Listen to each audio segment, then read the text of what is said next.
30, 40 miles.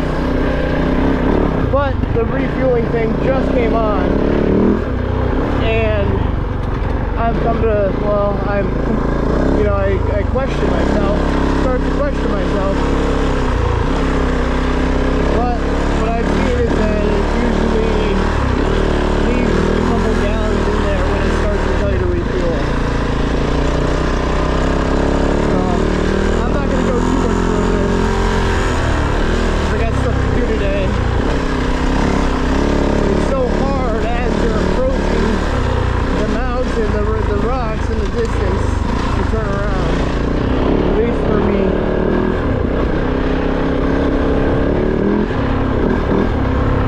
So I thought that I'd make a real quick video, and I'm sorry if I'm yelling at you, but I don't have my normal mic set up. That GoPro Media Mod with the mic attachment.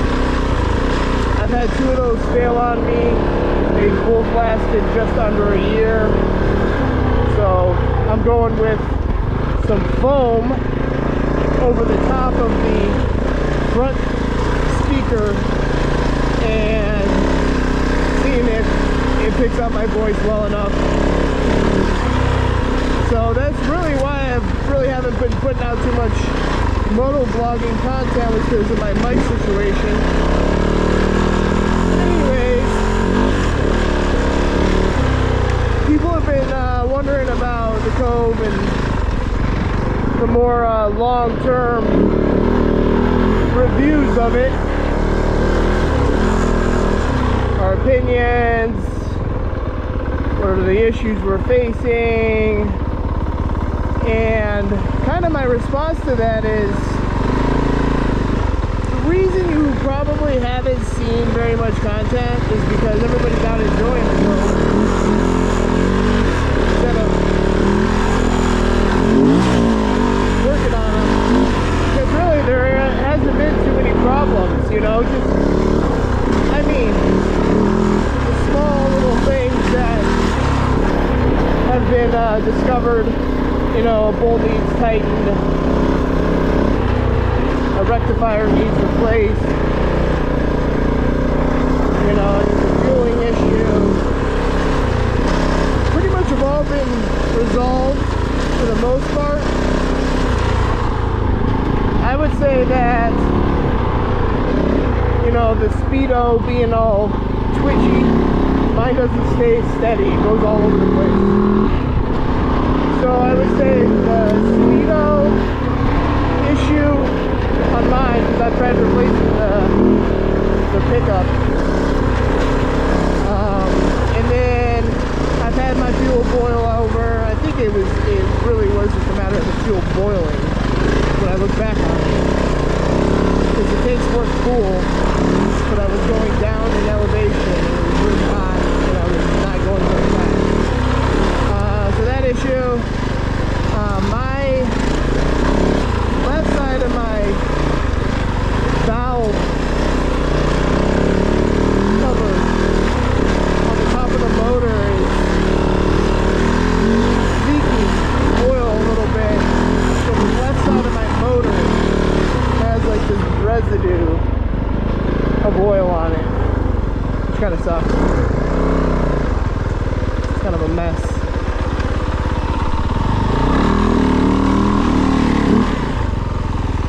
Look like they're ending, but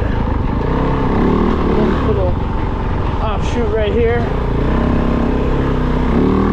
Probably a good spot to stop up here. So those 2 issues. People have talked about the kickstand and that, or not the kickstand, but the your foot resting on the exhaust. And I had that complaint at first too, but then just kind of literally in a day of riding trained myself not to let my foot rest, or basically I'm putting my foot further out on the foot peg. They are really big foot pegs. Next,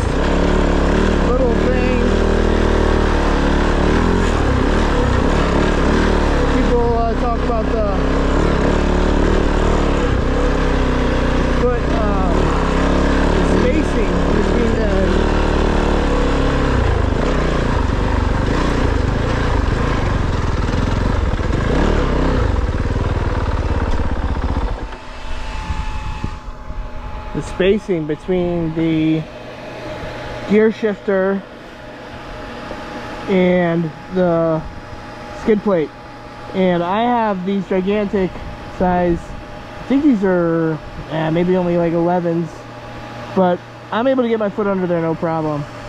There's a water tank down there, doesn't get in the way, so that's not an issue at all. I don't need to cut my skid plate or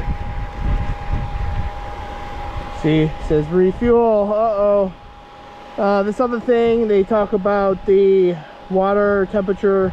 When you turn off the bike when it's hot, if you turn it off with the button, that's when it does this flashy thing. As soon as you turn that back on, it actually shows the correct current temperature. It's when it's in like that and you turn it off, it flashes for some unknown reason. Not a fault or anything like that. I think it's just telling you that your ignition is still off. Maybe that's all it's trying to tell you. The other one is flashing because the fuel, obviously I'm low on fuel, but I think there's still fuel in there. There better be, because I got a long ways to get home. So again, as soon as I just press that in, it goes right back to, now it's almost at half. You can hear the fan running. Fan runs on these things for quite a while. Yeah, so not too many complaints. My gasket between my header and my mid pipe came wiggled out on a ride, but you know, that's my fault from having to take off the exhaust to change the oil in it, and I just didn't line it up very well or tighten up very well. I really don't like those clamps very much. Sometimes you really got to put some torque on them, and the threads on both of them are kind of jacked up already, and you have to take those off every time you take the exhaust on and off. So that right there I don't like, but minor issue.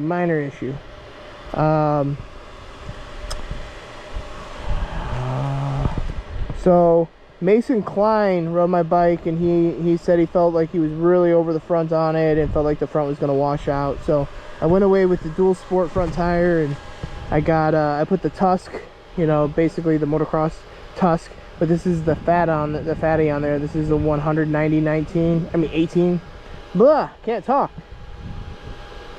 It is the 190/21. Goodness gracious. Skid plate, as soon as you add that extra SXS skid plate on there, it is really decent. It really does a good job at taking those rocks that get flung up under there, because that skid plate is thin. It does its job, but it needs a little reinforcement. So anything else that I've had issues with? I don't think so. I just will show you in a little clip how this Ollie Express broke on its little L joint down here. It's basically just a little L like that connects to the tank. So there's a lot of load on that, and it broke right there. So I'm probably going to get that just weld it up, reinforce it, instead of just getting a whole new one. See, there we go. So however long this video was when we stopped to right now is how long that left side radiator will run. Yeah, no other complaints with the Kove.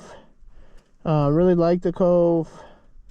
You know, I've had a lot of bikes to compare it to, and the Kove is a quality build.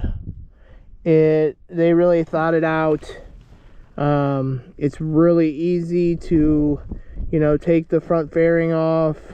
The skid plate is a little bit of a nightmare to get on and off because of how big it is. It's just 4 main bolts underneath and then 1 on the front, and seem to struggle with that a little bit, getting that on and off. The tank mounts, those are a little bit adjustable, so you can adjust those. You know, I've heard people saying they really fought to get those on there, and you can adjust those so that it's a little bit easier to get those on and off. So yeah, there's my little 1,500 mile review of the Kove 450. The suspension, I initially softened it up, and I have since stiffened the forks back up, because that's another thing. Along with the front tire, I think the front was having a little bit of a tendency to tuck, so adjusted that. Then the bars, that was Mason's other complaint, was that my bars seemed to be really rolled forward and levers down, and so it really gave you that sensation of being up high over the top of the bike. So that was kind of addressed by rolling the bars back quite a bit, and I think it really has helped the stability of the bike. The bike really feels like it has worked its way in, and it is way more plush than it was when I first got it, because on the start of the ride today, I was going down a corrugated road and gravel road, and it was not beating me up. So you know, I don't know if it's worked its way in, or I'm just getting used to it, but yeah, I'm really liking the Kove. It does have good power. I'm really excited to see what that timing key will do to this bike, because I was already like pretty happy with it. So if this timing key is what it's cracked up to be, I think the Kove is going to be everything I ever wanted it to be. So if you guys have any questions, feel free to ask them down below. Check out my other videos on the future lights that are in the tower. Really like those. I need to get out to do a night ride to really show you guys how bright those things are, because I didn't even realize there was a high beam setting on them, and so everything I had showed previously was all low beam with those. So it really makes a difference. It's actually like a fill light instead of just like a high beam. It really is super bright. So stay tuned for that video to come, a night ride. And again, thanks for watching. Talk to you guys soon.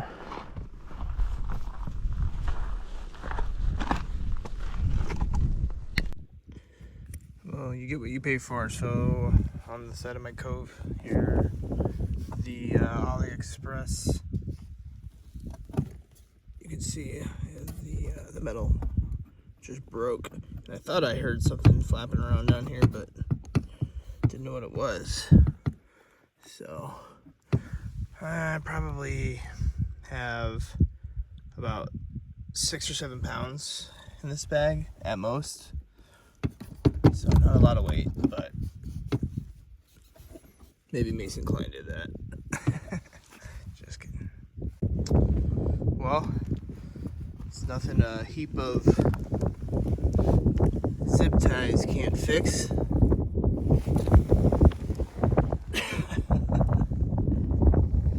For a little bit anyways. And then I'll probably, I don't know, I'll probably just have it welded instead of getting a new rack.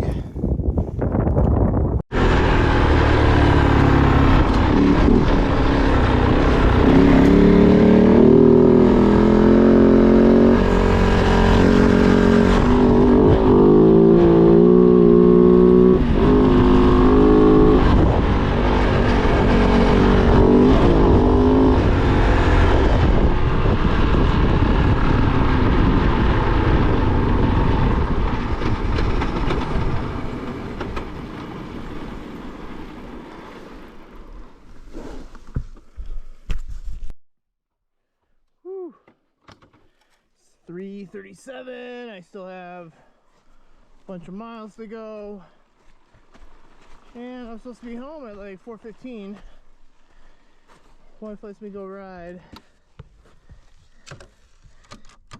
and then I can't judge time, right? Did anybody else feel that way with riding? Hard to judge trail time versus normal time. Seems like I'm always in a rush out on the trail to get where I'm going or get home, beat the sun, beat the gas. But my fuel gauge is flashing for the last hour and a half. So, a real testament to the Kove fuel range. Spoiler alert, about 10 minutes after this, right as I hit the cement, I ran out of gas. My trip meter was reading 435 miles, but I think at some point I did top off the tank, so it was a little bit less than that for the Kove range.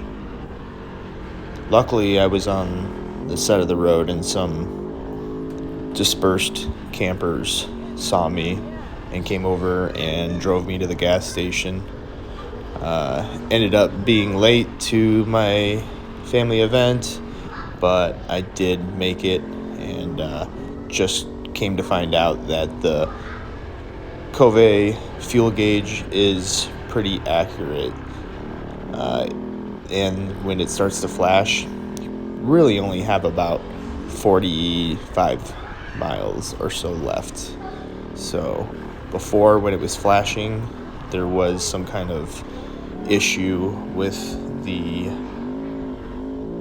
gas is expanding and causing the fuel gauge to read improperly. But now that I have the tanks vented properly, it appears that the fuel gauge is correct, and I need to heed the warning of low fuel in the future.